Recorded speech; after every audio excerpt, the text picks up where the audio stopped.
Evening, wrestling fans, and welcome to SICW Weekly Update, Sunday evening, 8 p.m. as promised.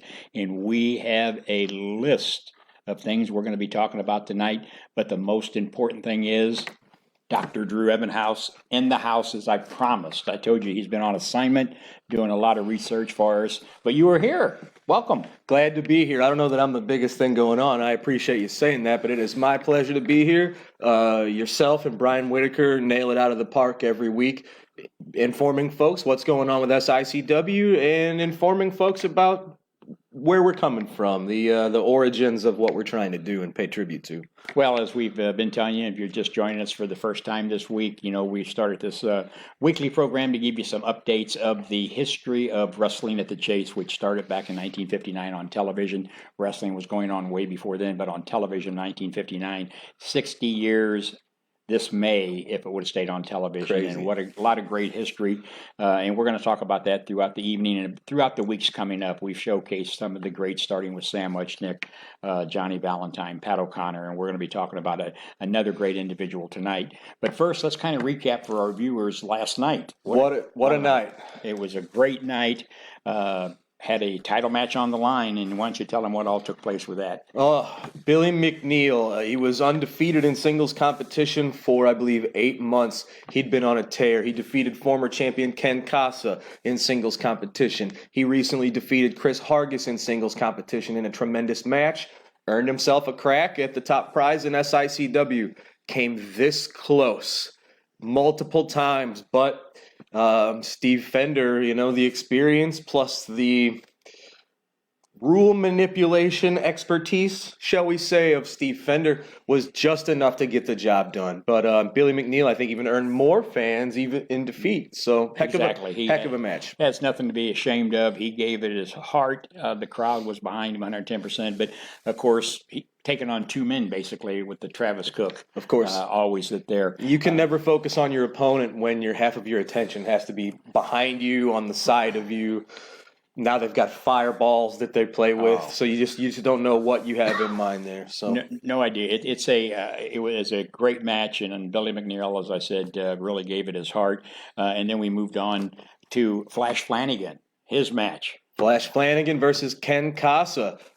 Two former champions. Between those two gentlemen, that's 6 SICW Classic Wrestling Championship reigns, and they were battling it out for the #1 contendership. We announced then that they don't have to wait. Whoever would win would receive the next title shot against whomever our champion would be at the end of the night at our next show, August the 20th.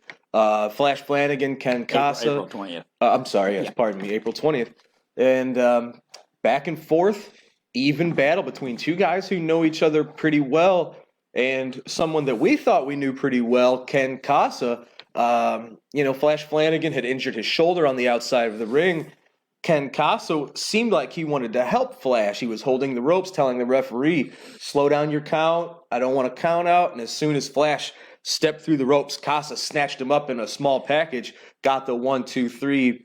Did he take advantage of the rules? No, but did he take advantage of that situation? I think he did a little bit in a way that I was surprised to see from Ken Casa. Not very sportsmanlike, but again, as Ken Casa said during an interview, inside that squared circle, it's all about business. So on April the 20th, it will be a title match between the Iron Man Ken Casa and the superstar Steve Fender. You bet. Ken Casa trying to become a 3-time Classic Wrestling champion. Exactly. And of course, big tag match, Ricky Cruz, Gil Rogers against the Monster Team. You had said many times, where else are you going to see a team like that? My gosh.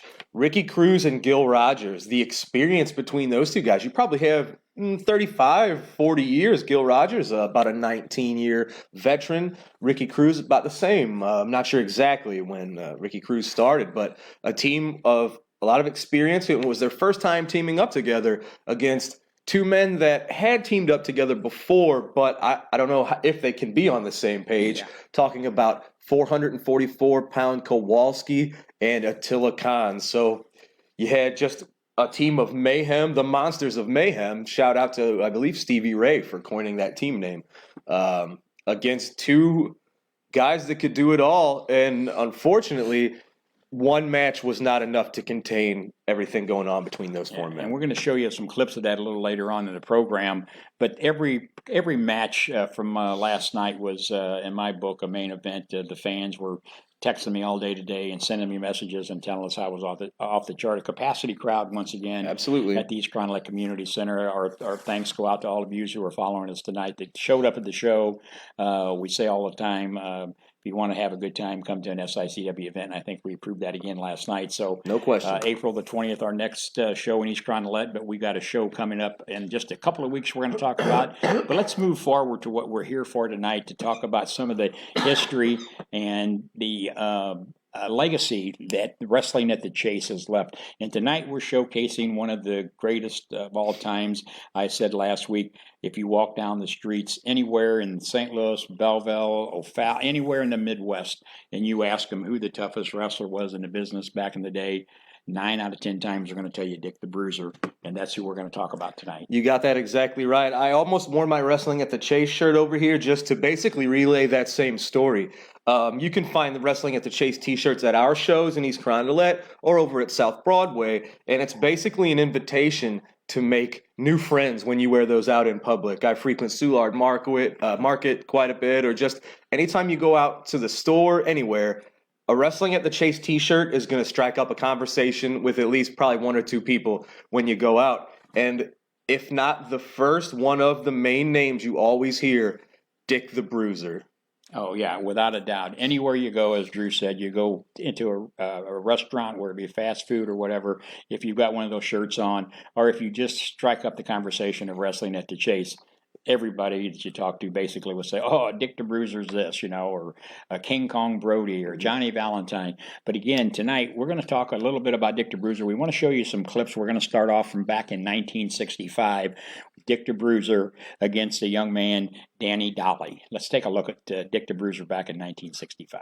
Because this fellow had been taken down in the backdrop and then picked up and beeled. By that time, you could tell that he was somewhat contorted, and it was quite obvious there had been a ooh right into the buckle again. Quite obvious that there had been something pinched in his arm. And the minute that hammerlock was put on, it was more than he could stand. Well, Bruiser being counted off here again is Dolly. Face first into that buckle, hangs on for dear life. Short chop to the chin. And a few fingernails right across the front of the face as Dolly comes out of the corner. This is a good match. An excellent match as he stands right up to the world's most dangerous. Flying head scissor. And Dolly hangs on, gets a count of 1.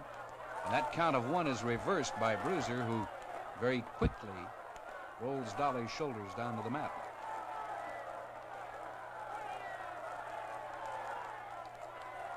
The Bruiser stretching his way out of his hole. Makes the break. 254 right on you when he gets up there. A toe to the midsection.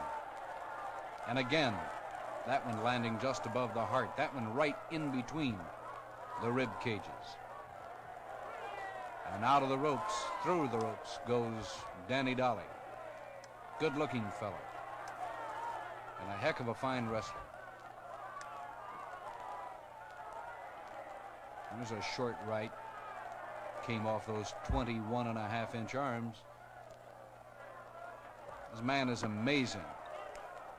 How big he is and how well proportioned and healthy he keeps that body of his. You don't count him out very often. Head first, 2 times to the buckle. Look at this. Over the ropes, down with a body slam. And Dolly, who has been slowed down considerably, could be beaten right now as the brute goes to the ropes. The flying knee drop. 2 and 3. It's all over. The time, 4 minutes, 52 seconds. Just a moment, we'll have it official. 4 minutes, 52 seconds, ladies and gentlemen. 4 minutes, 52 seconds. Your winner from Reno, Nevada, the world's most dangerous wrestler, former world's heavyweight champion, Dick the Bruiser. We'll be back, ladies and gentlemen, with more championship wrestling in just a moment. You stick around and don't go away. Well, 1965, a young Dick the Bruiser, and you could see right there from the way he handled himself, tossing his opponent in and out of the ring, just one of the toughest guys in the business. Absolutely right. And his career really coincided with Wrestling at the Chase well, because Wrestling at the Chase started 1959, ended around 83, and Dick the Bruiser's career kind of mirrors that. He was coming into his own right in the beginning, the early days of Wrestling at the Chase. And his career was really winding down as Wrestling at the Chase was winding down. Of course, one of the great moments of him stealing Ric Flair's robe and dancing on it was kind of towards the end of Bruiser's career, as that was sort of towards Wrestling at the Chase. So they kind of go hand in hand, Dick the Bruiser and Wrestling at the Chase. Well, I'll never forget one of the classic moments at Wrestling at the Chase. And Mickey Garagiola used to tell the story, and he was always scared of Dick the Bruiser. In fact, after the one match, Dick got right up in front of him and actually took Mickey's glasses and was going to take them off of him. And you can hear Mickey on the microphone saying, "Dick, don't hurt me." So I had a lot of fun with Mickey Garagiola and Dick the Bruiser. And from what I understand, before he came into St. Louis, he and Sam Muchnick actually had a bit of a letter exchange where Dick the Bruiser was worried that his style was a little too rough for what St. Louis was known for, a more technical wrestling, pure wrestling-based city. And Sam said, "Hey, we're not trying to take away what you do, but if it gets too crazy, then we're not going to be able to do business." But Dick came to town and stayed within the rules, and he and Sam were friends for many, many years to come. Well, and that's kind of what Sam's drive was. He wanted to give the fans wrestling, and I remember that conversation, hearing Sam and Larry talk about that same thing you just brought up. Dick was afraid of that. Sam was afraid of it. It was like when the Sheik came to St. Louis. You know, the Sheik only came to St. Louis one time and never came back. Sam told him, "Get him out of here." And Sam would have done that with Dick had he had not stayed within the guidelines that Sam had established. But they ended up being good friends, working together, sharing opponent talent. Just a great around guy. I had the fortune of working with Dick through my career of working with him. That's how I ended up getting Spike Huber, Jerry Graham, people like that, Bobo Brazil, Moose Showlock, those type of guys. When they were all working for Dick, when I needed them in Southern Illinois, I could call him and get them. So it was my first encounter with him. It was a rough one, but we got along after that. But let's take a look back now, another clip from 1983, and you're going to see Dick the Bruiser against another great one, Harley Race. Take a look at this. Wow. Two greats, Harley Race and Dick the Bruiser. You know, that term gets passed around a lot nowadays. Greatest of all time, greatest of all time. Those are two of the legit greatest of all time. Herb, who out of those two men can it be clearly defined which one's tougher? Man, I'll tell you, I wouldn't want to have to call that. I mean, they both. I mean, Harley, toughest guy on God's green earth. Just ask him; he'll tell you. Still to this day. To this day, he'll tell you that. To the day Dick the Bruiser left us, was always, as we said earlier, the greatest. You know, I'm kind of partial to both of them. All these guys that we've talked about, when you've got to work with them over the years, and you got to know them, what they could do inside the ring and then outside the ring. That's how I measured them as far as what they meant to the business. And both of those two guys right there are at the top of the list. Now, I saw earlier our good friend Jeffrey Wilson. How are you, Jeff? Thanks for tuning in. Asked, do you have any stories about the altercation once upon a time between Bruiser Brody and Dick the Bruiser? Yes, happened in Peoria, Illinois. That was out there. Story's been out there a long time, and of course, I got to hear it firsthand from Bruiser Brody, our good friend, and it was a issue over money, of course. And always, Bruiser Brody was the guy that if you made a deal with him, you lived up to your deal, or you ended up paying the price, and he had a couple of different ways he did that to settle the score, and but him and Dick had an altercation in Peoria, Illinois at the show, and the Bruiser came up on the short end of the stick of that deal. Well, from what I had always heard, it was wild. As our friend Larry would say, it was an actual Donnybrook in the locker room. Entire walls of lockers were turned over. And from what I understand, Bruiser Brody had said, yes, I got the better of that one, but it was probably because, even Brody admitted, it was because it happened at a time when Dick the Bruiser was a little bit older. And that was, in Brody's own words, probably the only reason that he would have gotten one up on him. And I believe to solve that whole problem, Mr. Brody did indeed get his the money he was owed. Yes, at the next event they did.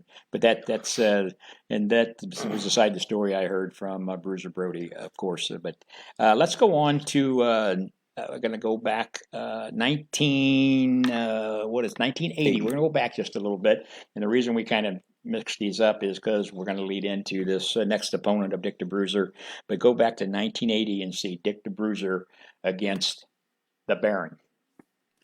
He drops the Baron to the mat, and he goes for that claw hold again. Dick uses the abdominal claw as opposed to the facial claw used by Baron von Raschke.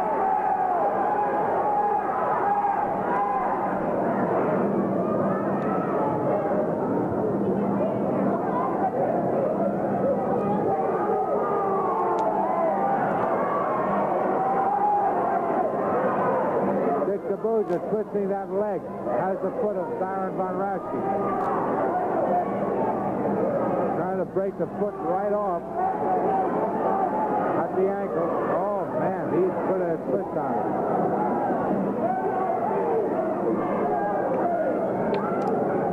The Baron's in trouble.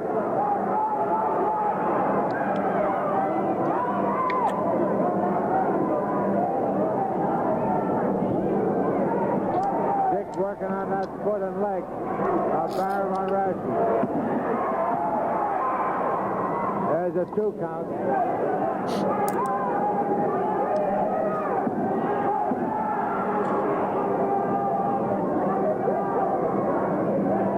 Dick twisting at that foot.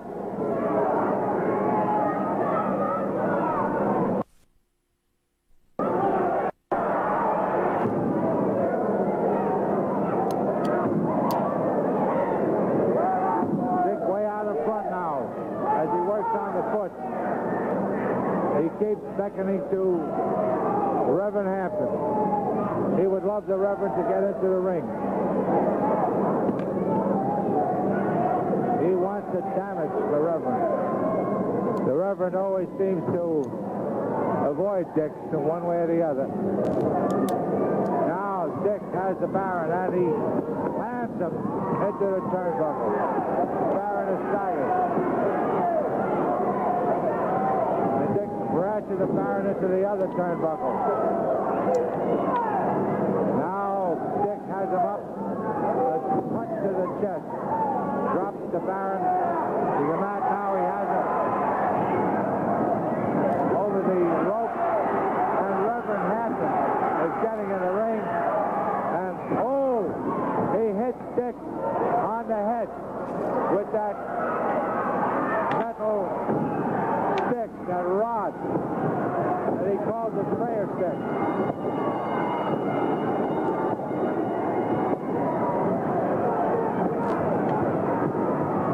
They keep beating on Dick. He's been staggered. He was hit with that metal stick that the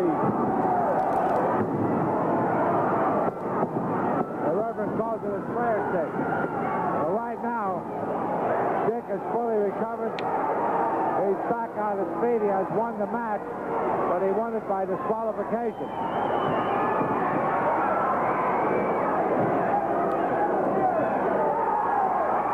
He's ready to do more damage. Well, fans, we brought you the feature match. It's all over. The winner by disqualification is Dick the Bruiser. Well, there you have it. Takes a beating from 2 men, the Baron and another wrestler manager, and he's still able to get up and fight back. A tough guy, Dick the Bruiser. Absolutely right. And him and Baron von Raschke, there's not two more unique wrestlers that you'll ever run into, but there's one place that you can run into one of those gentlemen very soon. Yeah, in just a couple of months, you can talk to Baron von Raschke about what it was like in a match like that against Dick the Bruiser, because he'll be joining us in June, and we're going to talk about that in just a little bit. But we go ahead. Our buddy Renee Martinez is giving us some props on there, and we just want to say what's up. Shout out to Renee Martinez. Does a great job with the Wrestle Talk podcast. Great job. And we miss you in SICW. Whenever you get back down this way, make sure to come see us, Renee. Yeah, we appreciate it. I try to catch them as much as I can. They've always got fantastic guests on there, and keeping that promotion of all the independent promotions alive, and you really do a great job. Really appreciate it. But we want to talk, and of course, we could sit here for days and weeks and months and talk about Dick the Bruiser's career, but all good things had to come to an end, and that took place in 1991. Take a look at this. Tonight, he is dead at age 62.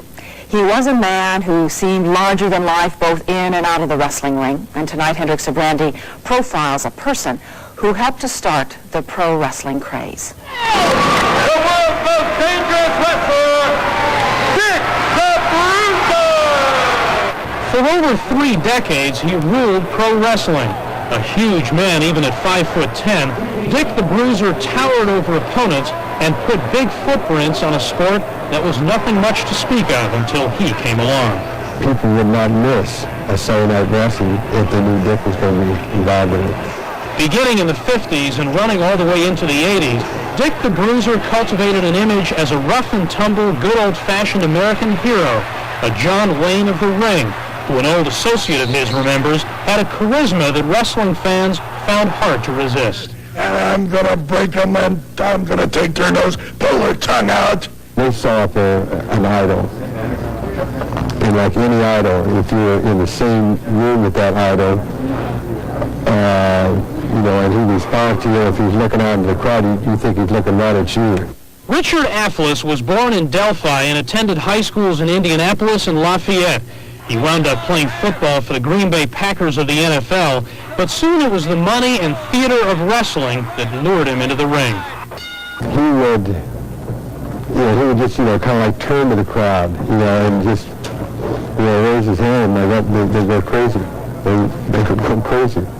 For a quarter century, Dick promoted, syndicated, and grappled in his own televised wrestling shows, building a worldwide empire and a reputation as a wild and crazy man. I went out a few times in my day and a few ballrooms, and so I like that kind of stuff. But Dick the Bruiser was far more than just a wrestler. He was also an active member of the local community. Just ask local veterans about that. Long-term care patients at the VA Medical Center receive visits from Dick the Bruiser at least twice a year. He was a friendly kind of guy. He wasn't your typical celebrity who would just come and say, hello, how are you, let me sign an autograph. Good for local charities and causes like recycling, too. Dick the Bruiser will be remembered for all that, but friends say this gentle giant was something even more rare in the world of wrestling. He was a gentleman. Okay, that's correct. Hendrik Sabrandi, 6 News. Good guy. Gonna miss him. Yeah, he's going to be missed. Yeah. Well, as I said, all good things had to come to an end in 1991. I'll never forget the day that Larry Matisek called me and told me that he had just got the call from another good friend of ours, Dave Meltzer, breaking that news that Dick had actually been in Florida and was actually bench pressing about 400 and some pounds when he passed away. So we just wanted to bring you that legacy of Dick the Bruiser, and that's what we did tonight. But Drew, not only Dick the Bruiser, but what else? Can I share a quick Dick the Bruiser story that I always loved? In the late 50s in New York, there was a tag team match. It was Dick the Bruiser and Jerry Graham against, I believe it was Argentina Rocca and Edward Carpentier. It got so wild. Police got involved. Fans got so riled up. This started a riot in Madison Square Garden that was so crazy. 2 police officers, I believe, were injured, and it led to not only was wrestling banned in Madison Square Garden for most of the 60s, for like a decade, I don't believe they ever renewed Dick the Bruiser's license in New York. So such a wild man that he got wrestling itself banned for about a decade. Wild man. Craziness. Crazy. Dick the Bruiser will never be forgotten, I can assure you. But SICW, we're moving on. Well, just real quick, we're going to have to do a part 2 on Dick the Bruiser. There's so many more stories about his football career. He, of course, got that voice of his came from a larynx injury from his football career. So, we haven't, talked about his time as a promoter, his partnership with Wilbur Snyder. So many great stories about Dick the Bruiser. Yes. So if we could talk about him, we'd be going all night. Exactly. But now we're going to talk about, just in a couple of weeks, Saturday night, March the 30th, in Millstadt, Illinois. Yes. Big cage match. Tell them about what they can look forward to. Well, our tag team match from last night didn't get settled. I don't think we mentioned. We got sidetracked, went off into the woods, but it ended in a double count out, and Ricky Cruz and Kowalski battled all over the building. It took several wrestlers to break that up. So they need to settle that score. What better way than no way in, no way out? We're putting a steel cage in Millstadt, Illinois at the St. James Parish Center. 444-pound monster Kowalski going one-on-one with the King of Chaos, someone who is a little more of a scientific wrestler but can get crazy with him as well as anyone. The name Chaos, of course, in his name for a reason, and that's just the main event. Let's take a little look about what happened last night. Or where are we going to go to? We're going to April 20th. Yeah, we're going to come back to April 20th. Very good. In East Carondelet, Illinois. That's our next date. Right back at it, and we already have our main event, as we said, due to Ken Casa winning that #1 contenders match. It will be Ken Casa trying to reclaim what was once his against Steve Fender. That's going to be a good one. Two very experienced wrestlers that are pretty well matched in a lot of ways. So, and again, that's just our main event. And then as we move on, we just today, hot off the press, thanks to our good friend Brian Kelly at Missouri Wrestling Revival. We just want to throw this out here. On May 4th, we're going to be in St. Charles at the Justin's Comic. We'll have a couple wrestlers over there signing autographs for the owner of that establishment there. You just signed this today, right? Just today. This man never sleeps. We just came off of a huge show last night, and he's making deals in the morning. We want to give a shout-out to our friend Brian Kelly of Missouri Wrestling Revival for introducing us to Justin, and hopefully this will lead to a nice relationship. Have a couple wrestlers over there. It's a comic giveaway, so it's going to be a great time. I think it's free comic book day, so there's going to be a lot of fans out there. And, of course, leading up to the big card, May the 25th. I'm excited. Every time it gets closer and closer, the nerves get rank higher and higher just due to the legends that we have, the in-house legends that wrestle for us every month, of course. But May 25th this year would be the 60th anniversary of Wrestling at the Chase, of course, starting in May of 1959. So 60 years later, we're carrying on that legacy. And on May the 25th, we hope lots of fans will jam-pack the East Carondelet Community Center. We're going to pay tribute to Bruiser Brody, as we always do.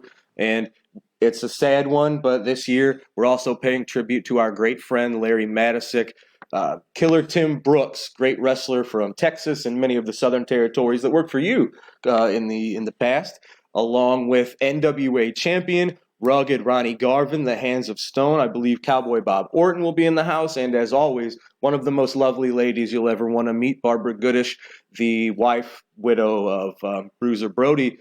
And that's May the 25th. We have our friend Nick Ridenauer brings over the portable St. Louis Wrestling Hall of Fame. We usually have a little TV set up playing old matches. It's a night of celebration of the past and celebrating, keeping that going into 2019 with a lot of great locker room full of wrestlers that are as eager as us to pay tribute to the legends. That is what we're doing here. Exactly. That's May 25th. Great night of entertainment.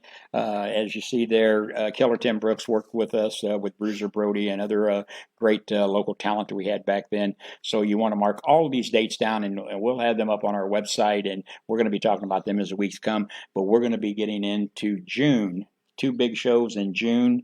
The big one, though, June the 29th. It just gets bigger and bigger. What's going on? Real quick shout out, Ken Murphy, our buddy down at Cape Championship Wrestling. Talk to him today. We love Ken. Thanks for tuning in, Ken. Thanks for the phone call today, Ken. Appreciate it. But you said it. I'm sorry, we're talking about East Crime Night the 15th? No, we're jumping ahead to the 29th?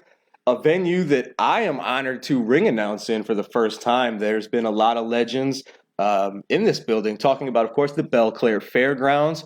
The one and only Bruiser Brody wrestled there for yourself many years ago, and it's an amazing building in a great part of Belleville. Great fans, and we have so far we've announced 2 legends, and I'm told there will be more surprises in the weeks to come. Yeah, this, as Drew says, this building has a lot of wrestling history. Back in the mid '80s, there was the first place we took Bruiser Brody. We had Dick Murdoch there, had Crusher Blackwell there. Rich, true wrestling fans in Belleville, Illinois, and already signed for the June 29th date. The man we've seen a little while ago, Baron von Raschke, will be in the house to meet the fans, sign autographs, and tell you some stories about what his days in the wrestling business was all about. And then just last night, second legend was announced at our show. Mr. USA Tony Atlas will be on that card on June 29th. And that's only 2, with a lot more coming, which we will be showcasing over the next several weeks. I can assure you it's probably going to be one of the biggest things that's come to the region in a long, long time. You bet this show is going to be bigger than the biceps that you're currently looking at on Tony Atlas. And as fans can see in the flyer in the middle, we will have at least 5 wrestlers, legends for the fans to meet, buy merchandise from, shake hands with, take pictures with. It's going to be a day-long celebration. The show, I imagine, will start our normal time at 4 o'clock is a meet and greet. Yes. And the show will start at 7 o'clock. Yes. There's actually a link there on your TV where you can pre-order your meet and greet for Tony Atlas. If you want to get your ticket to come in and see him, you have to buy a separate ticket for the wrestling show, but you can go on there and pre-order your ticket so you don't have to stand in line. So that's something new we're doing. Absolutely. And we should clarify, a ticket to the wrestling event that night will be necessary to attend the meet and greet during exactly. the day. Yes. And this is in conjunction with my good friend Charlie Hartman from the Gimmick Tree Entertainment out of Pennsylvania, up in that area. Charlie and I are working together on this, and he's looking forward to it to bring these legends in with us. And it's going to be a great night. All of our local talent will have their tables set up there. They have their shirts and whatever other material they have. Yes. So I think it's going to be a little fan fest, you might say. So as Drew said, at least 5 of the legends we're going to have there, could be as many as 7. So mark that date down, Saturday night, June the 29th, already Baron von Raschke and Mr. USA Tony Atlas. Amazing stuff. I don't know what to even expect. I think being involved with SICW behind the scenes, I know what's coming. Our May show is usually one of our 2 biggest. Of course, our Wrestling at the Chase anniversary show and our huge December show are typically our 2 big shows of the year. You went ahead and not more than a month later, you've got an amazing show in an amazing building and a little bit of a mini fan fest. I don't know what I'm going to wake up tomorrow to hear you announce. You don't sleep. You're constantly working this out. I can't wait to see what we've got in store for the future. Well, 2019 is rolling. We know later on in the year we're going to have the $1 Million Man Ted DiBiase coming back in. He'll be at Swansea. We always love going to our Swansea show. He'll be in Cahokia. We're going back there. But in Swansea, we're negotiating with a couple of legends for that show up there for the fire department. They're actually running into one another, so it's kind of hard to keep track of them. But we do the best we can, and we appreciate each and every one of you joining us every Sunday night here at 8 p.m. as we relive some of those memories. And I hope tonight we showed you just a smidgen of what Dick the Bruiser meant to the wrestling here in St. Louis, but just not here. He wrestled everywhere. He was the one who went to Japan. He went all over the place. But, he ran the Indianapolis organization for many, many years. Stories for days about, we mentioned the Sheik earlier. There was a bit of a kerfuffle in Detroit once upon a time. The Sheik was the NWA's promoter. Dick the Bruiser and Wilbur Snyder kind of tried to take over. The NWA was in the middle of everything. Some interesting stories. Like I said, we'll have to do a part 2 someday on. There's a lot of these guys we're going to have to do part 2s and 3s and 4s on. But next Sunday night at 8 p.m., we're going to take you back and we're going to talk about another one of the greats of all time. And you hear me say that all the time because in my eyes they were. Well, that's what St. Louis wrestling was.